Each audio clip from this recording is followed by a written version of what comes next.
Hi, I'm Sam Bakhtiar, and I'm from a refugee to a multi-millionaire CEO, and I'm one of the passionate few.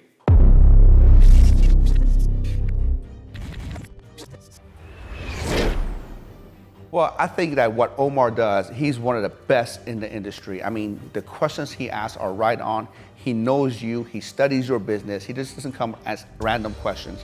He asked me some of the best questions that I've ever have asked of me.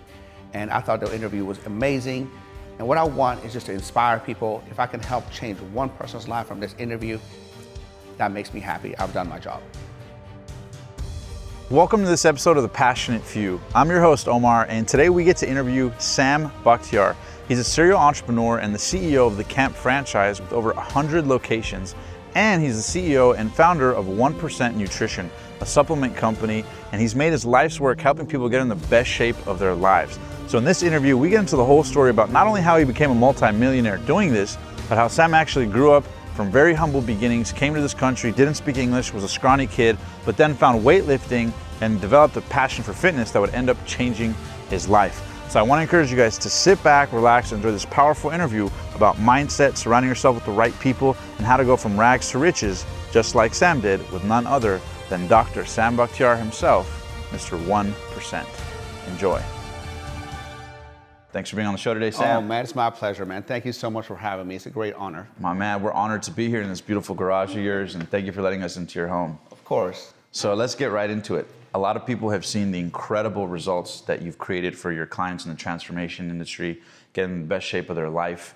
But talk to me, before you became the CEO of a 100-plus gym location enterprise, you didn't exactly grow up in a privileged situation, right? You grew up in a kind of rough situation. Take me back. Where did you grow up, and sort of what was your childhood like before all this came to fruition? Well, I'm a Persian American, so I was born in Tehran, Iran, and I was born in a middle-class family. But when I was 3, my dad and my mom got divorced, and my dad left and went to Canada, and I never saw my dad again. So my mom, as a single mom, struggled for years, and so I was living in a third world country. And I remember that then Saddam Hussein started attacking us. So our country went to a war with Saddam Hussein, as you very well know. Right. And we were getting bombed on for like 8 years. Every single night, we hear sirens. We had a blackout in the city. We had to go, in a basement. And next thing you know, you heard guns and bombs and planes flying over and anti-air missiles. And it was crazy. Did you have any siblings growing up, or only child? No, I'm the only child. Wow. Yeah. So then after your pops left, you and your mom were sort of like buddies, or what was that relationship kind of like? My mom was just working to try to, make a living. So we weren't really buddies. In our culture, it's like a mom and a dad. They're not friends. They're like your coaches and disciplinarians. Yes, correct. And then from that point, I know you said you got a lot of the work ethic instilled in you from your mom. But you were a scrawny kid, right? You're not the in-shape guy that you are today, right? You grew up kind of like scrawny, a little insecure in school. Talk to me a little about the early years in schooling and, not having a dad around. What was that like? Well, I always say I had the worst genetics possible. I had like really skinny arms, Yeah. and I had big old fat belly. I have pictures of me, when I'm like 12, with like big old belly and little skinny arms. I'm 14, the same thing, Yeah. So, I mean, it was tough. I mean, especially when I came to the United States. When I came to the United States, I was 11 years old, in 1985. And I came to a little town called Sharon, Pennsylvania, which is like Hicktown, USA. Nobody, Yeah. I was the only minority in school. And so it was tough. At that age, 11 years old, pre-teenage, coming to a new country, don't speak language, don't have the same clothes as everybody else, and not having a sport because they didn't have soccer over there. They'd never heard of, soccer. They just had football, American football, baseball, and basketball. So you felt like kind of like an outcast. You couldn't relate to the kids, not even the same sports. Yes, matter of fact, I'm like, all right, well, baseball, I don't know anything about. Football, I was like, oh my God, I don't even know what that is. So I tried out for the basketball team, believe it or not. I'm 5'5" on a good day. Yeah. And I just knew the object of the basketball was to put the ball in the hoop. So I tried out for the basketball team, and I got cut. And that was like 8th grade basketball team. And I was devastated. I was so devastated. I went home. I told my mom, like, you know what, this country is horrible. I want to go back. I thought I was coming to America. Everybody was millionaires and had mansions and Cadillacs as I saw on TV shows, Right. And I came to, Sharon, Pennsylvania, very, very depressed town, old steel mills. Yeah, definitely not Hollywood, yeah. No, definitely not Hollywood. And then, my uncle, did what most Middle Easterns do when they come to the United States. He had a convenience store in the hood. I'm talking about in the hood. Yeah. I'm talking about brick roads, abandoned buildings, and 1985 in the middle of crack cocaine epidemic. Wow. So literally, outside his store, you see, pimps, prostitutes, drug dealers, and, people got shot, and it was very depressed. Matter of fact, there is a sign on the street there that says no loitering on the street. Like you couldn't even hang out on the street. If you hang out too much on the street and the cops came by, they just took you in. Wow. And then you went to go work at that location or at that gas station? Yeah, I worked at that convenience store. I worked there for many years. Have a quick funny story, because when I came to America, I didn't know what food stamps were. I just thought money was money. Right. So I was in charge of, candy and the cigarette section in the convenience store. So when people came and gave me food stamps, I give them real money back in return. No way. And I didn't know what their thing was, but I don't know, pretty soon, everybody in the neighborhood heard about it. This guy doesn't know what they want. My section got packed because people were coming to give me food stamps. I would give them money in return. Yeah. And then my uncle all of a sudden was like, why is he so busy all the time all of a sudden? Yeah. And he come and it was, now you can't give people money back when they give you food stamps. That's against the law. I'm like, I thought they're the same thing. Yeah, wow. And then how old were you at that age? I was 12. So from 12 to what age did you work at the convenience store? 12 to 16, I worked at the convenience store, and then I wanted to buy a car. My uncle was paying me for working 32 hours a week. My uncle was paying me $100 a week. And at the time you probably felt No, like... $100, I'm sorry, $100 every 2 weeks. Every 2 weeks? $100 every 2 weeks. So you're making $200 a month? Yeah, I was making $200 a month, but I was working like 32 hours a week. Wow. But it was a family business, whatever. And it's probably your first time making money. Yeah, I was fine. But then I remember, my goal, my ultimate dream car when I was turning 16 was a Volkswagen GTI. I wanted a black on red Volkswagen GTI. It's called a Rapid GTI, Which is funny because you still like red and black. It's still the same, And I knew that if I want to buy a car like that, I needed $200 a month. And I also needed to put insurance and gas. So I needed to make about $300 a month. Right. And at that time, I figured out, I'm like, wait a second. I'm getting paid $100 every 2 weeks, so $200 a month. And I'm working, 120 hours. I'm like, that's like $1.50, $1.60 an hour. Yeah. I'm like, but the minimum wage is $3.35. So I'm like, well, family business is not paying me to what I want to pay. So I'm like, forget family business. I went to work. I got a job at McDonald's. That didn't work out very well. I got fired from McDonald's. For what? Because I just didn't like the boss. They were trying to boss me, all that kind of stuff. I'm like, I remember the boss was a lady. Yeah. She took me outside. He goes, hey, if you don't want to, do it our way, why don't you go across the street? And she pointed to Burger King. Yeah. She pointed, I like it, yeah. She pointed, if you want to do it our way, you can go to Burger King. Yeah, they'll do it your way, yeah. That was your way. And so then I got a job at a car wash. And as you know, in the East Coast, car washes are super busy in the wintertime because the salt and everything else like that. I remember it was like freezing, like 20 degrees below, people bringing their car in, and I'm like freezing. You get wet, your toes are wet, your toes are freezing. And then I also got a job delivering pizzas. I got a job at a cheese factory. Simultaneously, or these are throughout the years? You get one, leave one, try another one? Sometimes simultaneously and sometimes throughout the years. But those are all the different jobs. Your goal was to save money because you figured out, like, I got to fend for myself. I don't have mom. I don't have anybody to sort of lean on, so it's all on me, right? Was that the kind of intention? No. The goal was a Volkswagen GTI. Really? So you didn't even care if it took up the bulk of your payments or nothing? That's all you wanted? I just wanted, I still live but I was like, I just want a Volkswagen GTI so I can look cool and drive around. And all that kind of girls, stuff. whatever. I was always, ever since I was 4 years old, I've been infatuated with cars. Some people buy cars because they want to flash in front of things. I don't care. Like, to this day, like the other day we were driving and we saw like an old 30-year-old Volkswagen GTI, and I was like, drove by and I'm like, I told my wife, I'm like, I want that. I want that. You know what I mean? Like I'm a car enthusiast. It doesn't matter the expense. I don't care about the flash. You know, I enjoy, you know, an old school Camaro, old school Volkswagen just as much as the Lambo or Ferrari. Well, let me ask you this, because for people obviously watching this, they see the cars, or if you're listening to this on iTunes, you got to see the video to see the cars. But can you rifle off through some of the cars you currently own? Okay, so you know, you're looking at the Performante, the 2018 Lambo Performante. I had the Aventador, you know, the big Lambo and all that kind of stuff. I love that one. The green, you had a light green one, right? Yeah, but I hated it. You Really? know, those cars look cool. The Aventador looks so cool. Yes. But it drives like crap because it still has that old single clutch transmission, and the suspension is not up to date, and you'd have no vision out of it. You have no, like, you can't see out of it. Yeah. So even though it looks cool, it drives like crap. I was like, I hated driving it, you know? Yeah. So then I have the 2017 Rari 488. Matter of fact, I just put my order in for a Pista. Oh, the Ferrari Pista. I just put my order in for the Pista.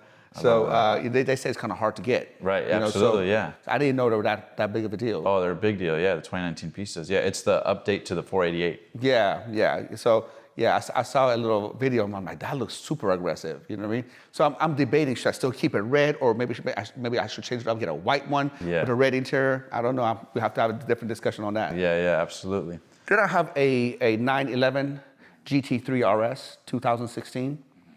I have a Demon.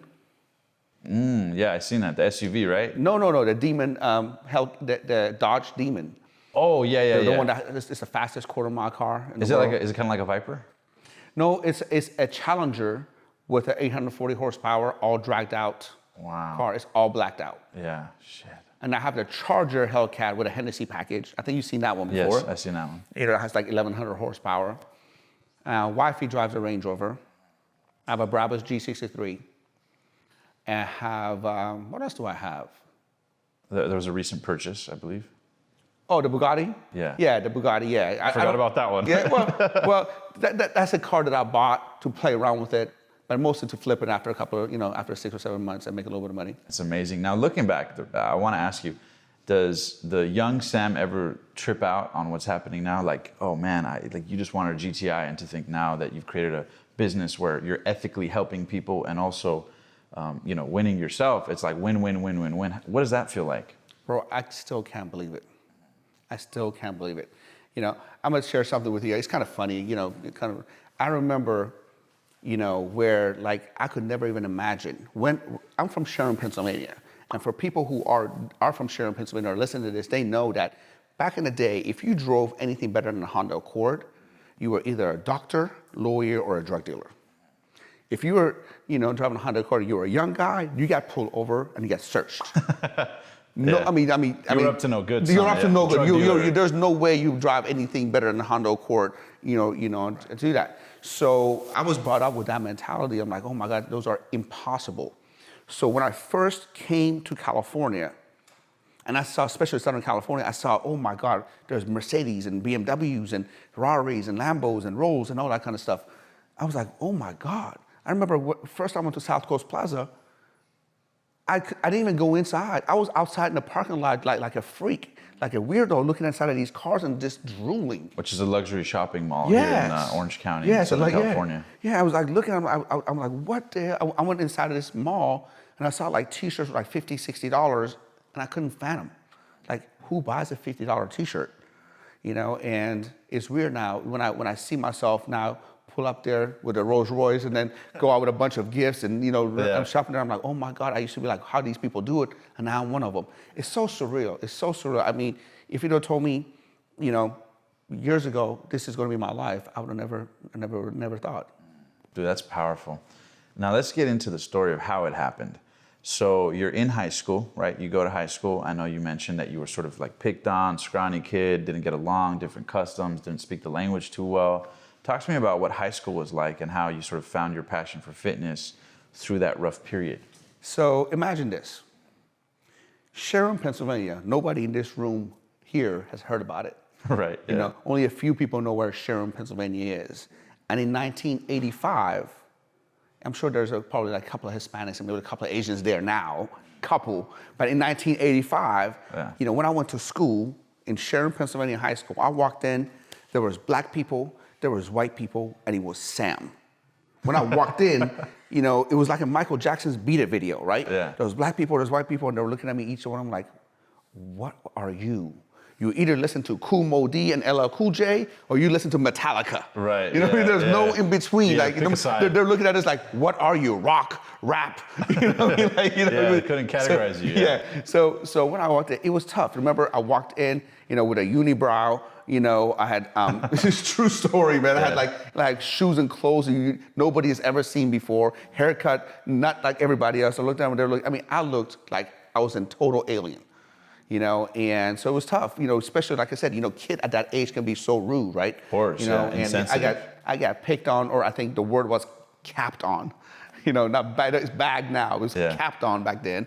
And that was it, man. I mean, it was tough. I went to guidance counselor, they didn't have my sport, it was tough. I got picked on, I got bullied, you name it. Talk to me about where your passion for fitness, which would end up being the ethos of everything you do, your mission in life, and all your businesses that you're involved in are helping support people get in the best shape and best health of their life. Where was the seed first planted when it came to fitness? What was that first encounter where you're like, I love this? So growing up, in Iran, I always played soccer. I mean, soccer was my sport, right? I mean, I come home from school, I get something to eat, do my homework, and I played soccer until the lights came on.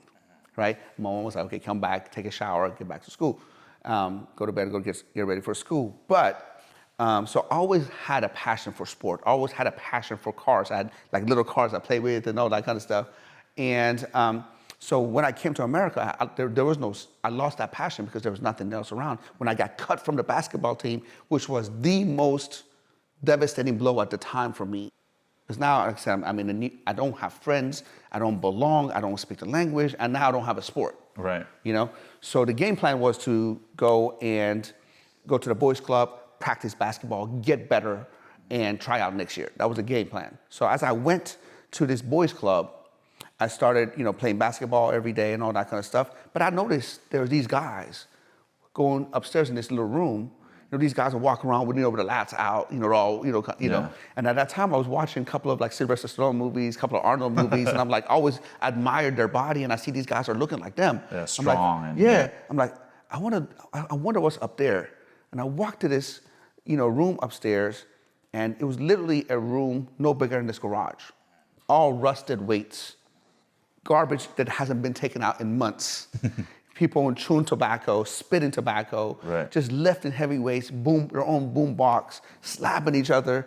And I literally saw that and I'm like, oh my God, I was so insecure. I'm like, they're gonna eat me. I don't belong here. Like, let me wait. Yeah. I mean, there were some big dudes, you know what I mean? Yeah. I mean, big dudes. Yeah. I mean, they will leave and I will go and get them, by myself. Little pump in. Pump in. I didn't even know how to lift. I remember I was going like this, and so many times. Weights fell off or you couldn't lift. So many times, I literally almost killed myself. Like, I had black and blue marks here. Yeah. So many times I went like this. And, but what happened is I started, developing baby muscles. Baby muscles, I always tell people, baby muscles are the muscles that you can tell on yourself. Nobody else can tell on you. You know what I mean? Yeah. So I used to start flexing, and my mom was like, what are you doing, Sam? What are you doing? I'm like, Mom, look at my muscles. She's like, what muscles? I'm like, if you look at that angle, Mom, around that light, right, look at that cut. Look at that look cut. at the shadow. Look at this right there. So I got infatuated with it. Next thing you know, I started buying the magazines. I would get $20 allowance every week. I took my $20 allowance. I went right to the mall to the GNC. I got one of those Tuesday cards, whatever the discount they give on Tuesdays and all that back in the day.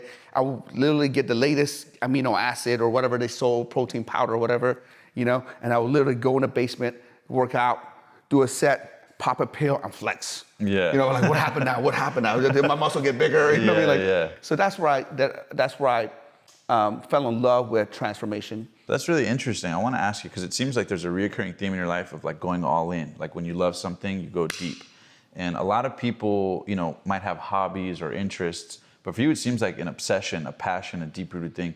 Do you apply that same philosophy to business about like going all in? Was that something that you kind of always had about going all in, or something you cultivated? Talk to me a little bit about that. Let me ask you this. Is there any other way? I don't know of any other way. Not a way that produces results. Right, Yeah. right. For me, I'm all about results, right? For me, I could never understand when somebody is not all in. You might as well not do it. If you're gonna half-ass something, not do it. If you're gonna do something, be all in or all out, become the best that you could be. You know, when I told everyone I'm gonna become a bodybuilder, everybody laughed. Like, you have the worst genetics. You've been working out. You don't even look like you work out. How old were you when you told people you wanted to Like do that? 14. Really? Yeah, 14. I'm like, yeah, I'm gonna become a bodybuilder. Even though you knew that you at the time were like scrawny, flabby, it doesn't matter. Full speed ahead. And everybody laughed. You know, they're like, you got to be kidding me. Like, you worked out, you know, and you don't even look like you do. And nothing's changed for you. Nothing's happening. You know, and I just kept going. And one thing that God has given me is just incredible work ethic and incredible will.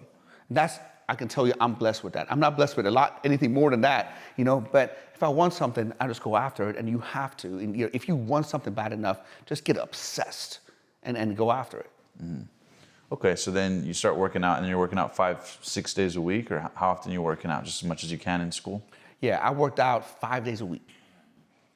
And then you're committed to training, and then you go all in on like trying to enter this physique competition. I was committed to training. I was committed to eating. You know, I wanted to bulk up. So I remember, like, we will go, you know, work out, and we go, who has like the cheapest buffet in town at that day? Right. We go cheapest buffet in town. One time I got kicked out of an all-you-can-eat Chinese restaurant because I went for like the 7th plate. You know, the man comes out, you eat here no more. Yeah. You know, like I was kicked out, man. So taking advantage of the buffet. I love it. So then after that, you start getting results, right? You start getting in shape, you start building confidence. Talk to me about where, was there a psychological shift that happened as well as the physical transformation? You know, the biggest thing when I came to America was the blow in the self-esteem, because of the kids always saying, oh my God, you're too small, Americans are bigger, or you don't know this, or all the things that kids will tell you that, right? And I'm like, wow, you know, so it was a big blow to my ego. Coming to America, I don't have a sport. I got cut from the team. People make fun of me. People make fun of my shoes. Right. You know, I wore Payless shoes. You know, matter of fact, if you look at these Nikes, you know, it's funny. Like, you know, I remember the first pair of Nikes that I wanted to buy. You know, there is a store in Sharon, Pennsylvania called Ryers. Ryers has like the biggest shoe store in that area. And I saw these Nikes, man. It was kind of like these, but black and white. Matter of fact, I have a similar pair upstairs. And they were $40 at the time. Now, $40 back then is like $140 now, right?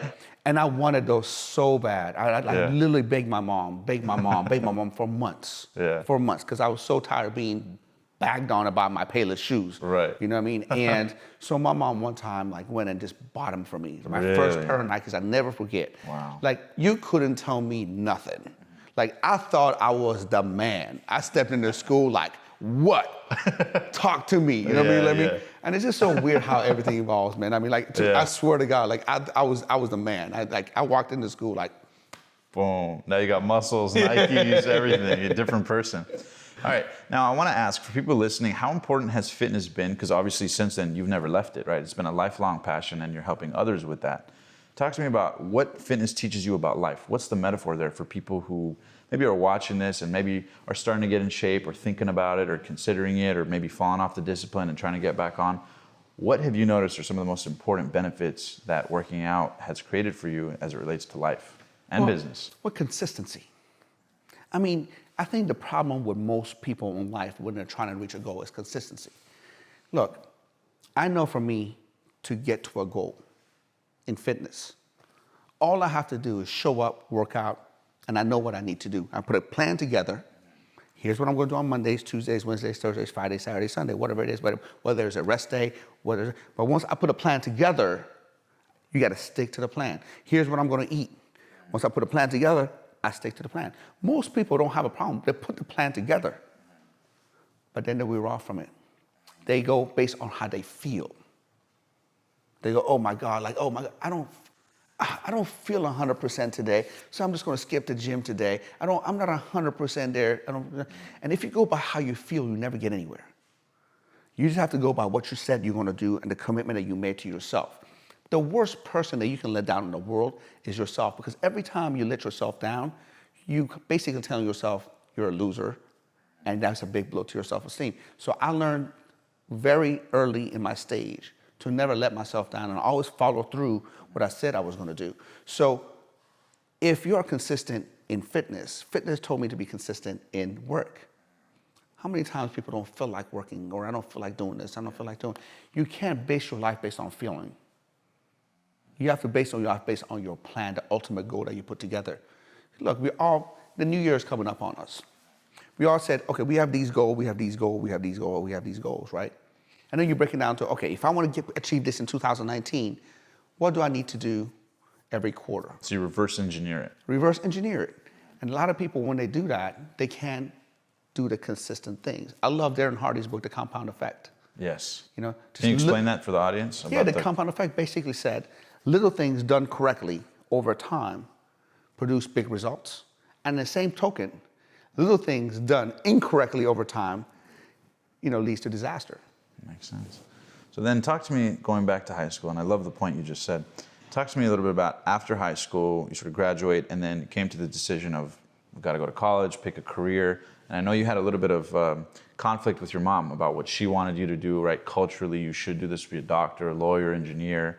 But you had other plans. Talk to me about what you did after high school as you moved up and had to make big boy decisions in life. So ever since I was 3 years old, in our culture, it said you have to be a doctor, a lawyer, engineer. In our culture, education is so important, and it's also the title. You can literally be an entrepreneurs, like business owners and entrepreneurs. Socially, they're not accepted. They're like scumbags. They're like merchants. They're like bazaar. Yeah, you know what I mean? yeah. Like, they're just trading things and buying things and all that kind of barterers, stuff. So, yeah. Exactly, right? So, when growing up, I said, all right, man, I have to become lawyer, doctor, or engineer. But my mom said, prefer the doctor. Just letting you know. Yes, prefer, she said, prefer a doctor. So I researched when I was in high school, okay, I gotta go to college, but what kind of doctor do I want to be? I said, I don't like operating on someone. I don't like drilling people's teeth. What doctor has to do with muscles and bones and nutrition and everything that I like to do? So that's how I researched chiropractic. And at that time, physical therapy didn't have a doctorate program. So that's how I chose chiropractic. I went to Penn State, got my master's in pre-medicine and nutrition, everything that I like to learn. Yeah. And then I went to Los Angeles College of Chiropractic and got my doctorate in chiropractic just because my mom said she wanted to become a doctor, not because I wanted that. So even though you weren't particularly passionate about that path, you were still able to commit, put the plan together, stick through it, get the grades, keep moving up? Absolutely. Wow, that's interesting. And the thing I loved about it, though, was because at least the subject I was interested in. Because chiropractic had to do with anatomy, physiology, biomechanics, muscle origin, insertion, nerve supply, everything that I was interested in.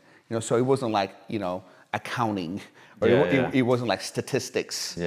So it was at least some of the things that I was interested in. What would your advice be to somebody listening to this who's maybe in high school or maybe in college or trying to figure out their career path and not knowing where to go? They got pressure from mom and dad. Obviously, it's a different day and age today where there's so much access to resources, knowledge, mentorship, coaching.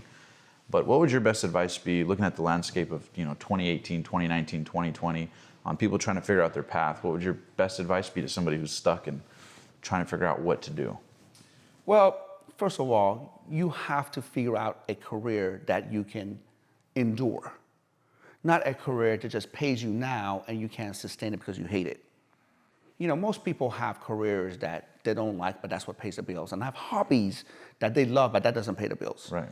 Figure out something that does both.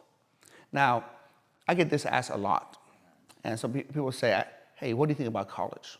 Should I go to college or should I not go to college?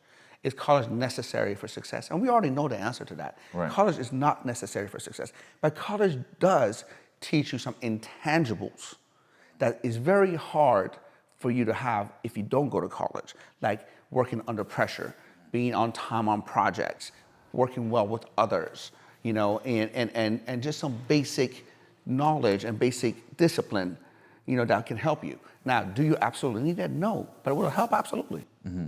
Gotcha. Okay. What about when it comes to picking a career path? Would you encourage people to try different things to find their passion? Because, as the host of The Passionate Few, I get asked this a ton. And so what value would you give to people who maybe haven't found their passion? Maybe, they have interests. One thing I always tell people is to try things quickly. Just like that one time in high school, you went upstairs, took a look at the weights. Had you not, and say playing basketball, we might not be in this room right now. but because you had the courage to try something new, you discovered it. Do you think that's also valid? Or what advice would you give to people trying to figure out their passion? I think that's valid. I think that's very valid. I think that's a great idea. But how can you not have a passion? You're a grown-ass man already. I mean, I don't understand that. I mean, you got to be lukewarm all the time if you don't like passion. At 4 years old, I was looking at Lamborghinis and Ferraris, and I was looking at these things, and I'm looking at this stuff. At 4 years old, I was looking at Diego Maradona, which was the Argentinian best soccer player at the time. Yeah. I was looking at him like, I want to be like Diego Maradona. I want to have a Ferrari. Oh, I want to have a Lamborghini. Or, I didn't know anything about the birds and the bees, but at 4 years old, I was looking at beautiful women like, just looking at him like, I have no idea why I'm looking at you, but I'm looking at you. Yeah, you know what I mean? Exactly. So at 4 years, like, you have to have some kind of a passion. You know what I mean? So it's more about being tuned into what's already there. Yeah. I mean, I don't understand how somebody can be, 18, 19, 20, 24, 25, 26, and say, I don't know what I like. What the fuck? Have you not been alive for the past 25 years? Like, what have you been doing? Yeah, have you not been paying attention to your senses? You kind of know at that time. But if you haven't, though, for whatever reason, absolutely, try. But I think a lot of people are so afraid to fail. So they're so afraid to fail. So they just don't want to be passionate about anything. They don't want to give their all to something. Yeah, because they'll be judged. Like, you're that old and you're just getting into it. Yes. Or like, what if you're not good at it? Absolutely. Exactly. I think that's the main problem. No, I love that. Okay, cool. So then you become Dr. Sam Bakhtiar. Yeah. You graduated in that. And how long are you in schooling for medical school? So I went to 6 years, got a master's degree, then 3.5 years for chiropractic school. So almost a decade. So almost a decade, yeah. And how did your mom feel when you finally became Dr. Bakhtiar and she could tell all her friends? Well, it's funny, man. It's funny because one of my ambassadors, 1% ambassadors, he's very respectful. He calls me Dr. Sam. But I've never referred to myself as Dr. Sam because I had a bad thing that happened the first day of school in chiropractic school where somebody, one of the doctors was teaching, and one of the students was like, Mrs. So-and-so. And she stopped, literally dropped everything, the first day of school, and said, what did you call me? I'm Dr. So-and-so, not Mrs. So-and-so. And I looked at him, I'm like, are you serious? Like, you see, like, I never want to be that guy. Right, I'm Dr. Sam. No, it's like, I'm a doctor, but I'm Sam, right? So, yeah, my mom was just, so happy. I have a picture of my mom holding my diploma, kind of like LeBron won the first championship, like this. Like, she's like, you know what I mean? And I said, now you can call all your, friends and tell your son, brag your son is a doctor, but now can I open up my first gym? And that's an interesting story too, because you had to go to her for a loan, correct? Correct. So share that story. So I had, I believe, $20,000 saved up. How old were you at this time? I was 27. 27. Yeah, I was 27. So I had $20,000 that I saved up. It was in the middle of my anatomy books and all that kind of stuff because I know a thief would never, steal a book. So I needed $35,000 to actually open up and maybe a little bit of starting capital. So I borrowed another $20,000 from my mom. And that was where Fitness Concepts was born. February 15th of 2000. And that was your first gym? That was my first. No, it wasn't even my own gym. I was actually renting space in LA Fitness. Had exclusive right to personal training inside of LA Fitness in Chino. So even though you were a doctor, you got the doctor degree, but you're like, I'm gonna go do this now. Oh yeah, the doctor, my passion was never cracking people's back. You know what I mean? You know what I was saying? Yeah. I got the knowledge because I wanted to know about, anatomy, physiology, and everything else like that, but that's never something that I grew up and like, hey man, I want to crack people's back. Yeah. So then after that, you start getting into personal training and then you start doing well right away, or was that a struggle? What was that like? I started doing well right away, and I started, making money and all that kind of stuff. And because I've literally worked 75, 80 hours a week. Damn. I literally worked, here was my schedule. 4 a.m. till about 9 p.m. Monday through Friday, Saturday 7 to 3, Sunday 7 till noon. Wow. And that was for like 3-4 years. That was my schedule. So, and I started making money, but I started making, when I say good money back then, I was making like 10 to 20 grand a month. Mm-hmm.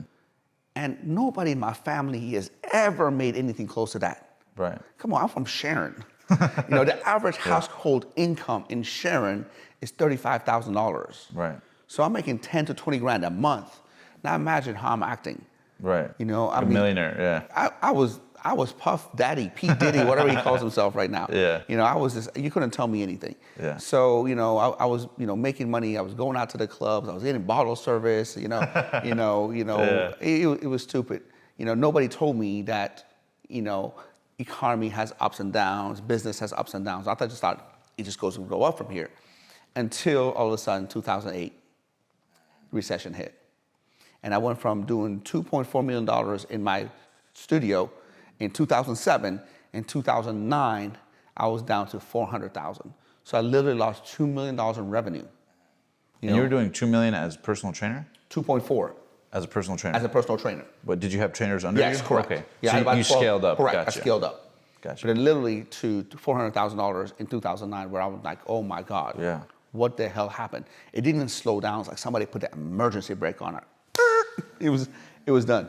Yeah. And then instantly you have bills and a lifestyle that has to change radically. Yeah.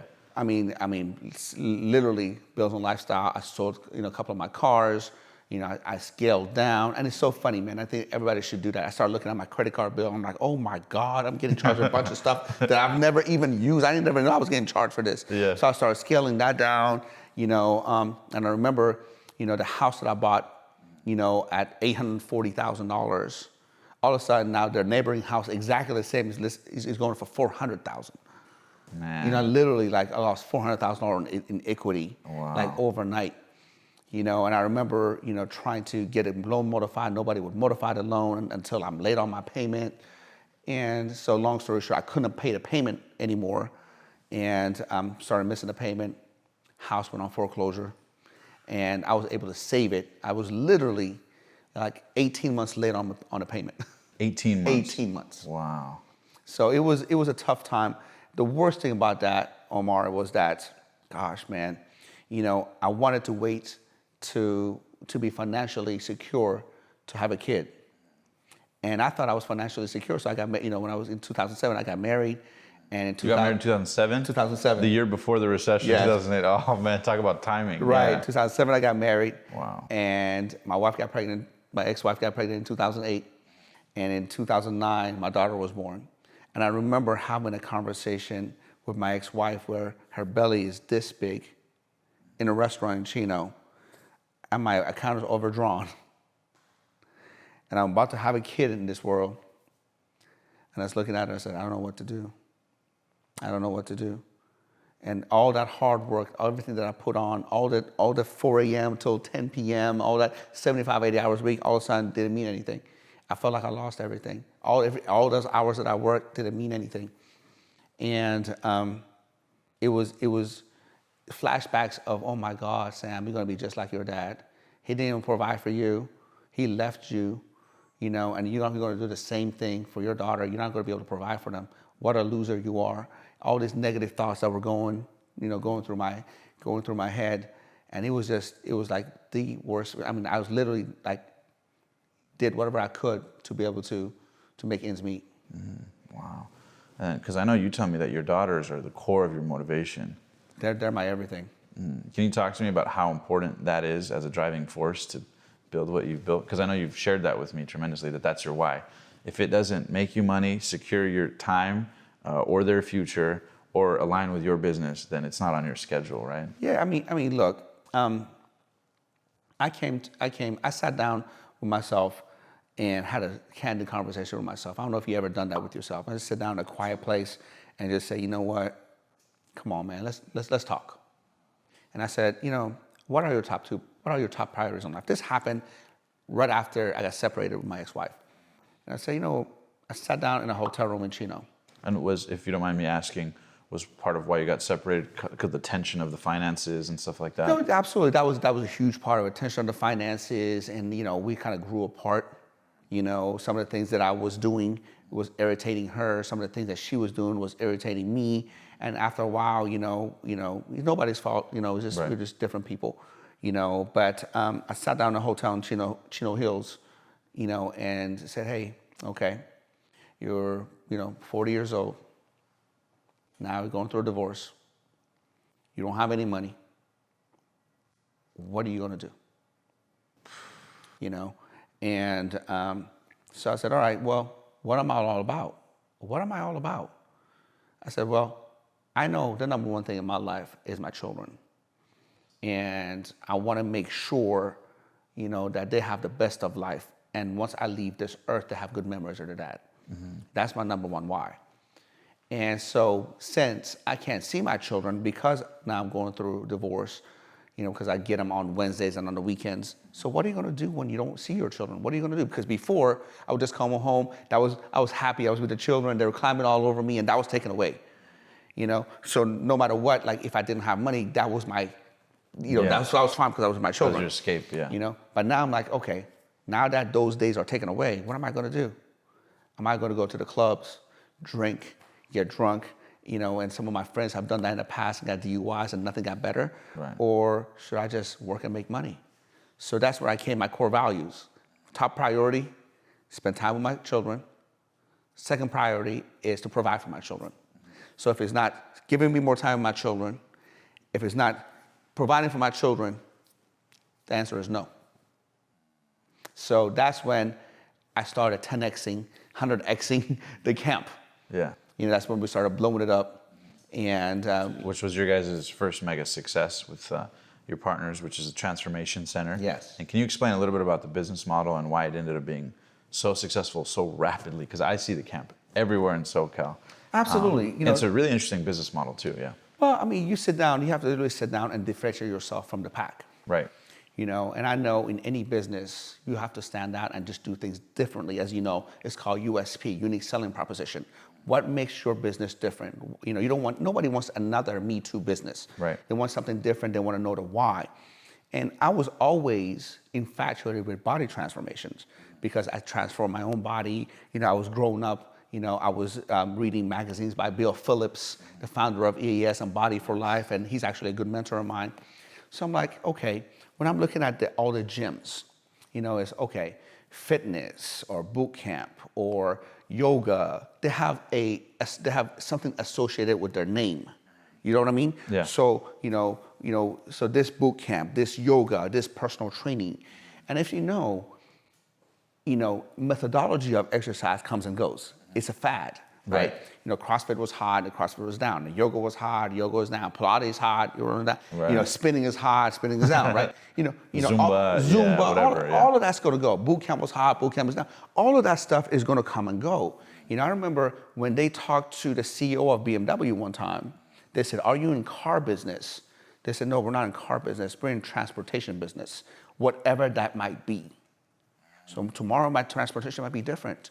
So if you're just in the car business, if you're a single methodology gym and you can't evolve, then you're going to perish. Bottom line, it's the rule of the world. That's why dinosaurs couldn't evolve, they perished. And in business, if you can't evolve, you perish. So I said, okay, what can we do to make our business evergreen, that be able to evolve no matter what with the name? And when you started it, you were pretty broke financially, or in a rough situation financially, right? Oh my God, we were rough a situation. When Ali approached me to start, the boot camp, Ali's my business partner, boot camp. At first I was against it. I'm like, what is boot camp? I'm a bodybuilder. What's boot camp? Aerobics class, a bunch of people do jumping jacks. I'm like, that's not gonna work. Right. So long story short, I give her a bunch of things to do. She came back and did all of them, and she did everything she said she was going to do. I'm like, oh shoot, I'm stuck with this thing. I'm gonna do it. So I literally invested $11,000. She didn't, she said, you put up the money, I work.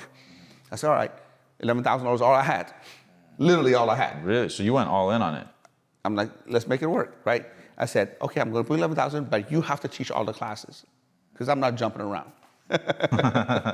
Yeah. So literally, if you look at this first photo for the camp, it was literally concrete floors, ghetto graffiti. We had hired, it's a long story, such a joke. A couple of barbells and dumbbells. And I remember, after a few months, a couple of clients came up to me and said, Sam, my back hurts. This and that. I know why. It was concrete. You jump down on the concrete, your back is gonna hurt. Right. And I'm like, you're all right, man. Stop whining around. You're okay. We had no money for flooring. Yeah. And we started on a shoestring budget. A quick funny story is we had one CD. We had one boombox. My office were upstairs in the camp. Yeah. And that Rihanna song, "We Found Love in a whatever," we found love in an empty place or whatever. Yeah. I don't even know what it is. But that song kept coming out, and I knew exactly the song before and after it. Yeah, so it's a loop, like for a whole year, bro. But for a whole year, like I remember one time I lost it. I freaking lost it. I was up, I'm like, if I hear this song one more time, it's gonna come, it's gonna come. It came. I went out and I interrupted the class. I'm like, we can't listen to this no more. We gotta get an iPod. You know, we listen to that. I'm like, this is horrible. You know, we can't. I'm like, Ali, we need to invest in an iPod, please. I can't take this no more. So that's how it started. But we always took care of people and all that. And so going back to the question, you know, we didn't call it boot camp. We didn't call it personal training. We didn't call it plot. We didn't call it any name.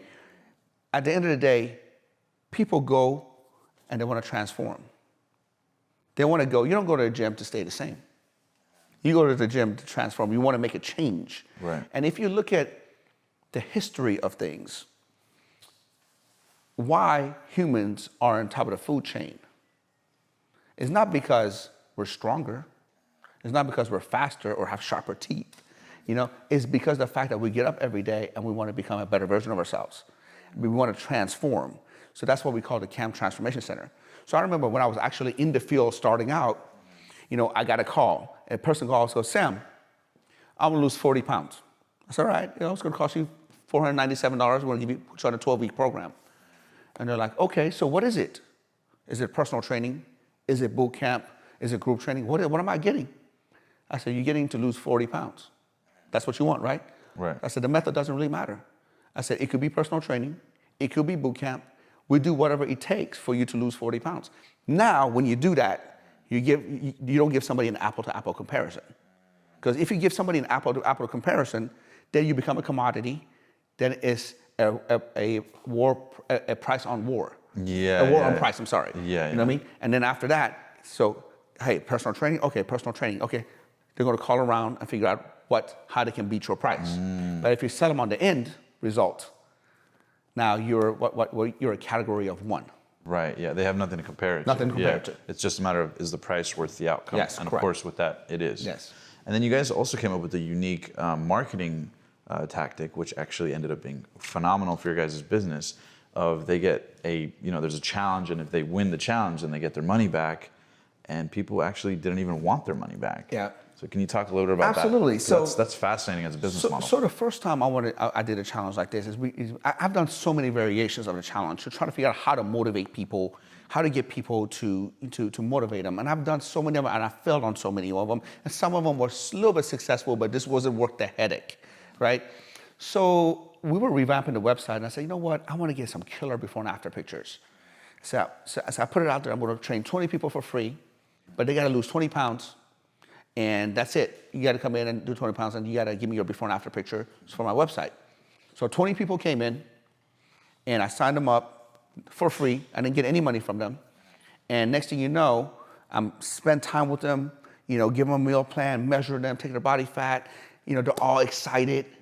And next thing you know, a week or two into it, most of them quit.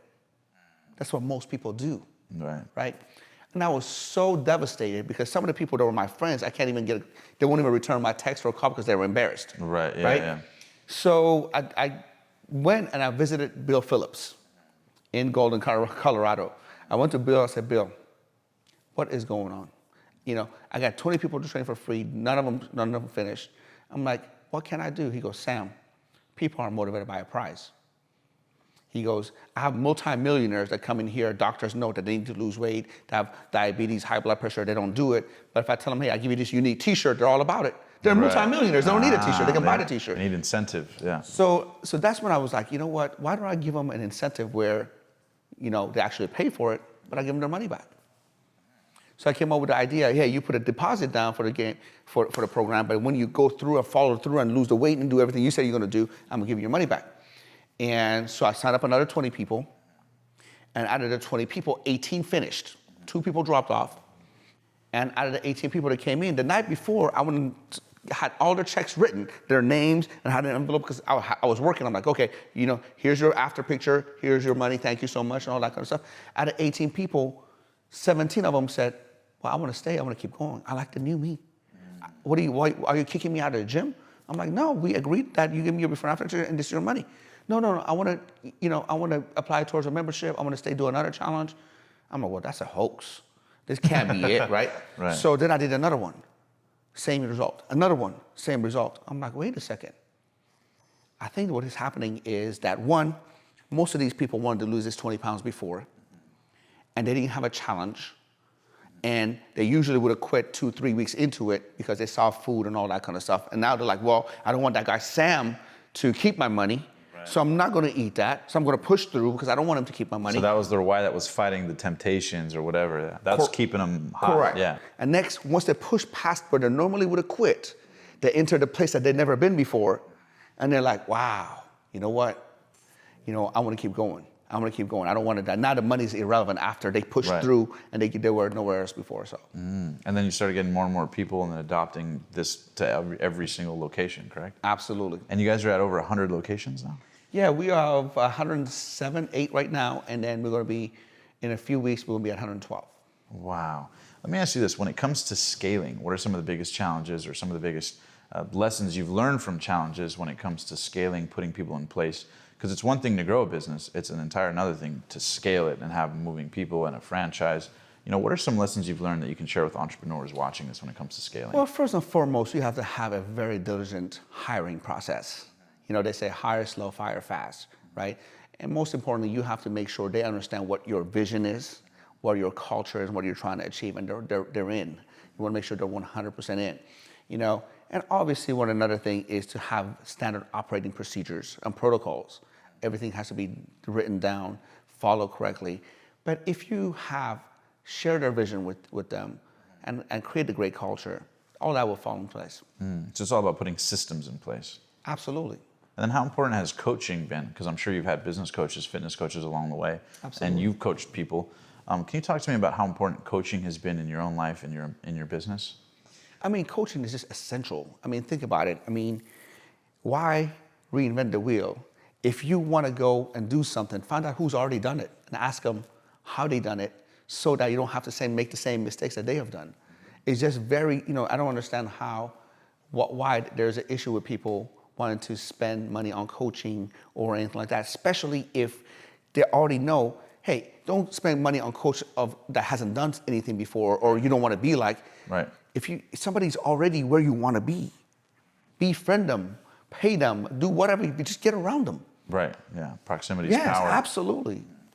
Okay, then so talk to me about the actual business growth, because you said you're 40, you're broke, Ale approaches you to start it, you guys start getting a little bit of success, picking up momentum. How quick was it before you realized, like, whoa, this is going to be a big multi-million-dollar thing?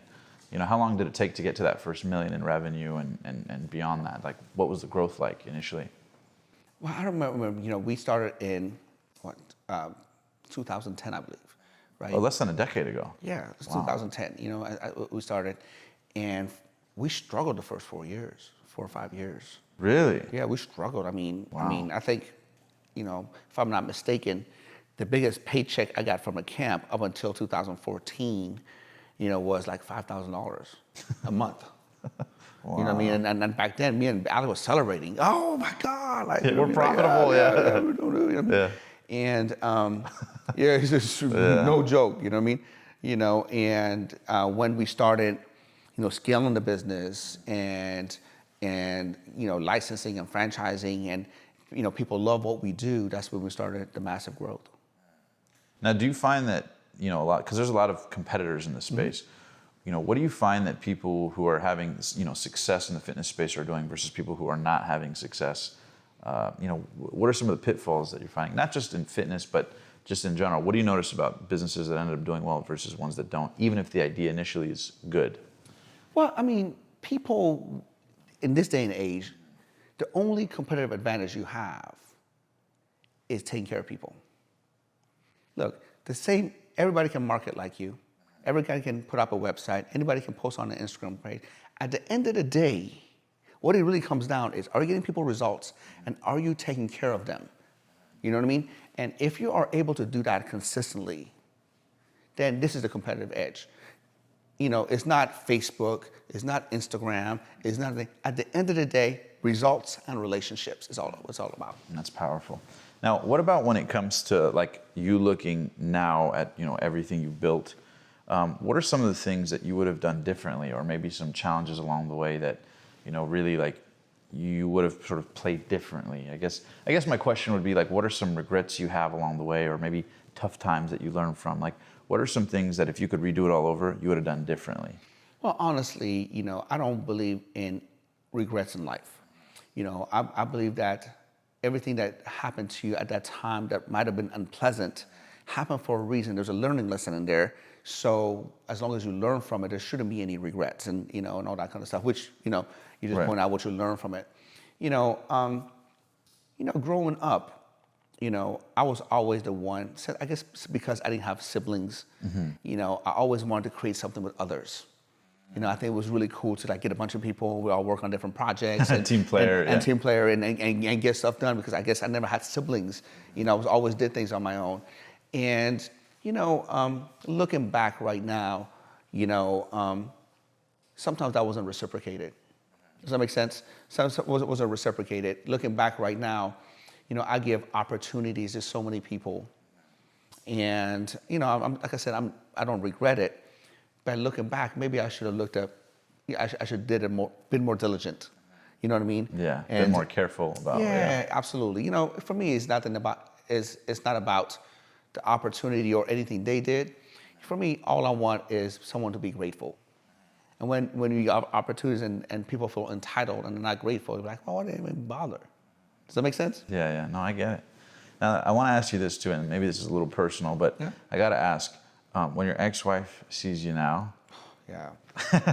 how does she feel about, the fact that you were in such a rough situation then and were able to turn around? I mean, that must be a pretty cool feeling for you, right? I don't know, but I mean, I'll tell you right now, man, Yeah. it's not a pretty thing. Right. It's not a pretty thing. It's they're like, she can't figure it out. What happened? Like, were you hiding things from me, or, did Yeah. you have stashed money in a garbage can or something Right, like that? yeah. And I'm not even joking. This was actually brought up in court. Really? Yeah, it was actually brought up in court. They're like, wait a second. You were hiding money from me. How come, in, like I said, 2013, 2012, 2011, 2010, I think my tax returns was 80,000, 100,000, a month. I'm sorry, a year. That was it. And in 2014, my tax return was like, that was, we got separated like September or August of 2014. And 2014, that whole year, my tax return was like 300, a little over 300,000, right? And 2015, all of a sudden, I 10x that. Yeah. Her attorney's like, How? how? What's going on? You know what I mean? Like the camp. You know what I mean? Yeah. So it's been, and it still is a long battle. Yeah, no, that makes total sense. Yeah. Now let me ask you this. I'm sure people ask you all the time about, your routine and your rituals. And this is something that I know you on a personal level, and this is one thing I admire you tremendously for. Can you talk a little bit about the routine that you've built the business on and built your life around? Because you get up at 4 a.m. 3. 3 a.m. I'm in the gym at 4. Wow. So you get up every single day at 3 a.m. Yeah, Monday through Friday. What is it? What is the mindset that's allowed you to adopt that routine and even past comfort? Because now obviously you're at a point where, you don't need to push if you don't want to. You could be comfortable. A lot of people get comfortable on the way up. What is it that keeps you so hungry, so disciplined on the schedule? Is it just a lifestyle habit now? I mean, what is it that allows you to sustain that?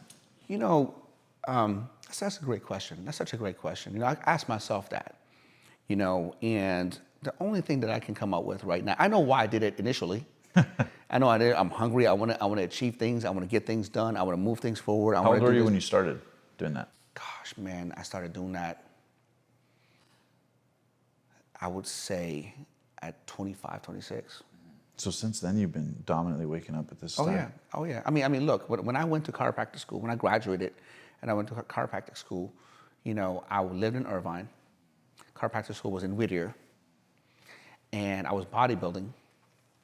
I had 21 to 23 units a semester. And I was getting ready for a National Board of Chiropractic Examiners. So I literally would leave the house with 3 bags. One of them my book bag, one of them my meal prep, and the other one was my gym clothes. Yeah. I would leave at 3 o'clock in the morning, would come home like 10 o'clock at night. and I just want to get all my stuff done.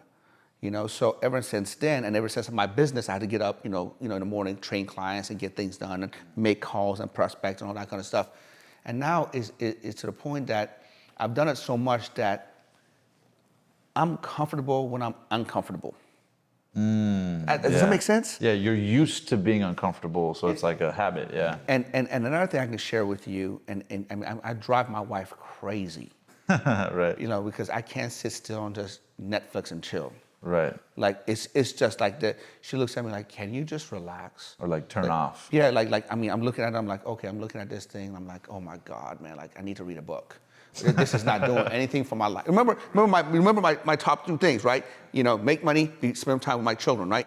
Okay, I'm looking at this. I'm like, this is not making me any money, and it's not giving me any time with my children. But wait a second, but you have to do it because your wife wants to do it, and you have to spend time with your wife. And now that's a third one now that's added pillar, to it. yeah. The third pillar, I'm like, oh my God, I got to make sure that I got to make her happy, and Right. she likes to relax and cuddle on and watch it like a good movie and all that kind of stuff. Yeah. And that now I'm uncomfortable when I'm comfortable. That's really interesting. I'm so uncomfortable when I'm comfortable. So even when you were broke or going through those tough times, you were still waking up early trying to figure it out? There was never a dip in your motivation to do that, just automatic? Well, there was never a dip in my motivation. There was a dip in my self-esteem. There was a dip in my, oh my God, can I actually do this? I felt so bad in my self-esteem and doubt. I doubted myself. Yes. Yes. When the recession hit, when everything, I doubted myself so much because I'm like, oh my God, Sam, you're gonna be a loser just like your dad. The negative dialogue. All the negative dialogue and all that kind of stuff. And there's a great book. I don't know if you read it. Shad Hamster, I think I'm not pronouncing it right, but it says what to say to yourself when you talk to yourself. Yes, have you read yes, it? yes. I know exactly what you're That talking book changed my life. That one of the books that really changed my life because I literally was like having so much negative talks with myself, but for me, the motivation was never there because I had a kid coming. I'm like, wait a second, I gotta buy diapers, I gotta feed the kid. I'd rather not sleep. And if there was a way, to this day, if there's a way that I can bypass sleep, I would. Really? If there was a way that I could bypass sleep, I would. What time do you usually sleep every night to be able to get up at 3 or 4? Well, I'm 45 now, so it's funny because a couple of my younger training partners are like 25, and they're like, "Man, I didn't get sleep last night. I came straight to it." I'm like, I remember those days. Yeah. But now, so by say about 9 o'clock, I'm get tired. So by 9:30, I'm in bed. By 9:30, so I get 5.5 hours of sleep. I'm good with that. And you've been able to sustain that. Yeah, I can sustain 5.5 hours of sleep. 5 hours of sleep, I can get by. Anything less than that. Do you think you would have been able to build the multi-million-dollar business as big as it was if you were waking up at like 6 or 7 or 8 a.m.? I don't think so. Really? I don't think so. I mean, look at Elon Musk. It's all those little extra hours added up that compound, kind of like you were saying. I don't know who I saw. I think maybe Ed said it. Ed Milet said it somewhere. It's like how you spend your time. We all have an expiration date, right? Let's just say we all have an expiration date, and is what you can get done in that time that you're here. And if obviously productivity goes a long way, not just being busy. Right. But if you're productive and you can get a couple extra hours a day. I mean, look at what Elon Musk did. Didn't he say he worked 100 hours or something like that? Yeah, it's insane. Yeah, to think that Elon Musk has Solar City, SpaceX, Tesla in the same 24 hours that me and you have, yet someone else is saying, "Oh, I can't make it to the gym," or "I can't, do this or that." Yeah, I totally get what you're saying. Yeah, it's about productivity, not just activity. Absolutely. And about being resourceful in that time block. Okay, now let me ask you this, because a lot of people, when we said we were interviewing you, a lot of people wanted to write in and ask, and they said, "What are some insecurities that you deal with today?" Because today we see you, strong, confident on social media, but a lot of times that doesn't reveal the whole picture. What are some current insecurities, just to show entrepreneurs out there that it's okay to be vulnerable and be figuring things out, I have a lot that you deal with? I have a lot of insecurity, and mostly has to come with me taking care of my children. Mm-hmm. Which is so beautiful, by the way, seeing how you take care of Haley and Bailey. Yeah, they're my life, but I have, I don't want to get all teary-eyed, but I have complexes growing up. You came inside the house to see the Christmas trees and all that kind of stuff. I remember as a kid going to families that had homes like this, and they had dads, and they had all these nice Christmas presents and all these cool things. And I was there with my mom. We live in an apartment, or we live with my grandparents, and I didn't give him the same gifts. And I was just looking at him like drooling, oh my God, look at the toy that he got or the bike that he got. And how come I'm not getting that? So my biggest fear is not being able to provide a good life for my daughters, and it makes my heart happy that I'm doing that now, and I want to continue to do that and provide a life that I've never had. So that's my biggest insecurity. That's beautiful. Now let me ask you this, 2 more questions before I wrap up here. When it comes to having a why, how important is it to actually have one versus just be chasing the money? Does that make sense? Like for example, there's a lot of people that might start a business, and obviously you want it to be profitable as possible. But at the same time, that's not what lights the fire, pushes you beyond. For you, I know it's your daughters, but can you speak so that people out there can get an idea of, in your assessment, how important it is to have a why that's so much bigger than just the money? If you look at psychology, the thing that's going to move the biggest lever is emotion. Tony Robbins talked about it. So if your why is not tied with an emotion, it won't work. Tim talks about, not Tim's story, but Tim Grover. Tim Grover. Yeah. Tim Grover talks about, and they're both my friends. They're both my great friends. I keep getting them mixed up. And Tim Grover talks about your dark side. Why? Why does he talk about the dark side? Because your dark side is tied with your emotion. My dark side is tied with my emotion. My dark side is seen. I still remember getting bagged on, not having the means, living, getting fun of, because I remember one time one of the kids saw my mom at a grocery store pay with food stamps. Mm-hmm. Wow. And then went and told the whole school, you're on food stamps. And I was so embarrassed, so embarrassed, that, oh my God, we're on food stamps. I was like 14, 15 years old, and all that kind of stuff. So, that's my dark side. That's the chip on my shoulder. If it was all about, oh man, I want to get a Lamborghini. Oh, I want to get that's not. But it's interesting because you told me that too on the treadmill, that you write down not only your goals, but also the people you want to prove wrong. Oh yeah. Talk to me about the chip on the shoulder and how that actually pushes you way more than just. Most people have, their goals, and then they have things that they're grateful for, and I have that as well. But I have another separate list of people I want to fucking destroy. I don't know, man. Maybe I'm totally, I don't know, but that's what motivates me. Works. Yeah. It motivates me. I really literally have a test. I'm like, you know what? Fuck him, fuck her. I'm gonna show them what I'm capable of doing. And if you don't have that, people always, we're in a world right now that we gotta be politically correct. You can't say this and you can't, but let's be real. We all have that. Absolutely. There's somebody in your life, somebody in everyone's life that's sitting here and, watching this, somebody in your life that told you cannot do it. And for some reason you're afraid to say, oh my God, I can't say this, I can't say that. Yeah, you fucking can. Whatever it is, go on there, whatever your dark side is, whatever person that pissed you off that told you couldn't amount to something, there you go. There's a guy who messaged me yesterday or this week, and he owns a fitness center, and he just said, Sam, thank you for always motivating me, that all these people, and this is for other people that never thought of them.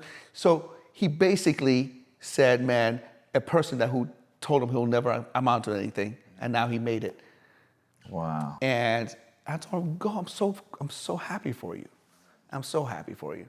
That's beautiful, man. And you too had that happen in your own life as well. Oh, absolutely. It's beautiful that you get to share with the audience. So last question before we wrap up here. And as you know, we play a game at the end called First Things First. So my last question is, for the young Sam Bakhtiar out there who's watching this, or a young lady out there watching this, anybody with a dream, really at any age watching this, if they could look at you and they see, they might see the cars and the business and millions of dollars and everything you built, and they might look at it and go, man, but how could I do that, right? Or what are the odds? Or maybe, the time that you were in, where you're 40 and broken, it's sort of foggy, your future's foggy, is it really gonna happen? Are my dreams real? What would your best advice be from everything you've learned to say to that person if somebody were to ask you, hey Sam, I'm going through a rough time, I'm trying to figure it out, I have big dreams, I wanna make them happen, but I'm stuck. What would be Sam Bakhtiar's best 60 seconds piece of advice to give somebody to endure whatever it takes to get to the other side? Okay, first of all, we all know that where you are now is not where you are you're going to end up being. It's your choice where you're going to end up, right? So when somebody asks me that, I'm like, look, let's sit down. What do you want out of life? Let's reverse engineer it. And what do you need to do to get there? The problem is this. Getting there is hard. Getting there is not sexy. And not linear either. It's not. It's all over, yeah. Definitely not linear, exactly. There's ups and downs. Are you willing to pay the price to get there? And a lot of times, just like, I guess it's the same thing as when somebody comes in, Sam, I need to lose 100 pounds, but I don't know how I'm going to lose 100 pounds. Well, let's devise a plan. What do you need to do? What do you need to be every week? What do you need to be every month? What do you need to do every single day? Are you going to feel like getting up and working out? Are you going to feel like you're going to do this? No, you're not. And the same thing with that. As long as you stick to your plan, don't get shiny object syndrome, and move forward, things will happen for you. I love that. Even if you don't necessarily see the path. Because I'm sure that you had that, right? Oh, it's bad. Were there times where you doubted, like, man, can we really build this to millions of dollars? Could I really be a millionaire? Could it really work, right? I'm sure you had that going on in your head, right? It hasn't been that long ago. Yeah. It's not like it's so long ago that I didn't recognize. I mean, Right, I'm just telling you, 5 years ago I was broke. 5 years ago I was broke. I almost lost everything. It's not that long ago for me. So when I'm telling you that, did I throw in the towel? No. Was I discouraged? Yes. Was I down? Did I doubt myself? Yes. By the end of the day, I showed up. And there's so many times I thought it wasn't going to happen for me. It wasn't going to go my way. Oh my God, I'm going to lose my house. I have eviction. Imagine you come to your house, there's an eviction notice on the door. After making millions of dollars prior, yeah. Correct. You know what I mean? So if you just keep going and just stick to, what you have to do. So many trainers during the recession, they jump ships. Oh, I'm going to do something else. I'm going to get this. But guess what? Now they're like having a job and they're making $40,000, $50,000 a year. You can't jump ships anytime things go wrong, anytime things go down. Oh, things are going down, I'm going to jump ship. Stick to it. I love it, man. It proves that being 1%er is really about a mindset first before it manifests into your real life. I love that. All right, now let's get into the game, right? Okay. So this is the favorite part for a lot of people. So we're going to play first things first. Okay. And how the game works is I'm going to rifle off 10 words or phrases, and then you're just going to list off the first word or phrase that comes to mind. Okay. Make sense? Yeah. The only rule is that you can't repeat yourself twice. Okay. Got it? Yeah. All right, so the first word, you ready? I'm ready. Your daughters, Haley and Bailey. My why, my life. Your past. Hold on a second, man. Why do you have to make me cry? What is it about your daughters? I don't mind interrupting the game to share that. What is it about your daughters that gives you so much? I don't know. They're just my everything. They're just my life. Man, I'm such a papa bear. I'm such a softie when it comes to that. I tell them before we go to Target or any store, we're not buying anything. And we come out with 10 things. It's like that's how I have no control of my emotions with them. Is it hard for you to tell them no when they get really excited and they want to buy something? Oh my God, kids are like the biggest salespeople. You should see my little one coming here and selling me on stuff. Yeah.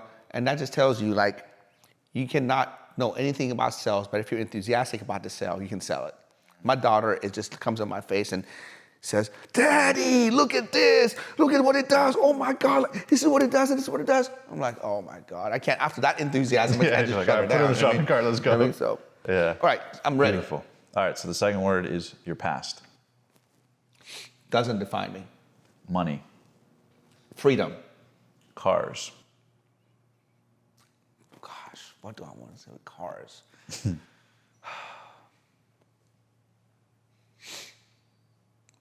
My hobby. Limiting beliefs. Get rid of them. Books. Read as many as you can. Mentors. Get one now. Passion. Without passion, there's no life. Being a 1%er. Not being afraid to fit in. Your future. Bright. Fitness. Life. And the last one, you ready? Sam Bakhtiar's legacy.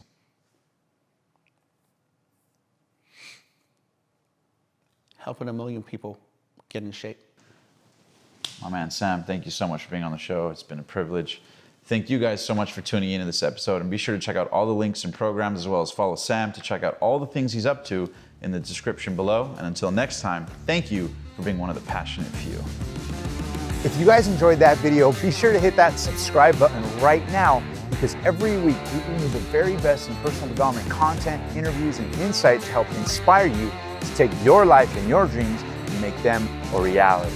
And also, if you want to know how to book dream guests the same way I have, you can check the link below for my top 3 secrets. So if you have a podcast or a show or whatever it is and you want to collaborate with them, if you click that link below, I'll give you those top 3 secrets to help you get in touch with anybody. And also, don't forget that The Passionate Few is available on media platforms as well. So you can subscribe to the podcast. And until next time, thank you for being one of the passionate few.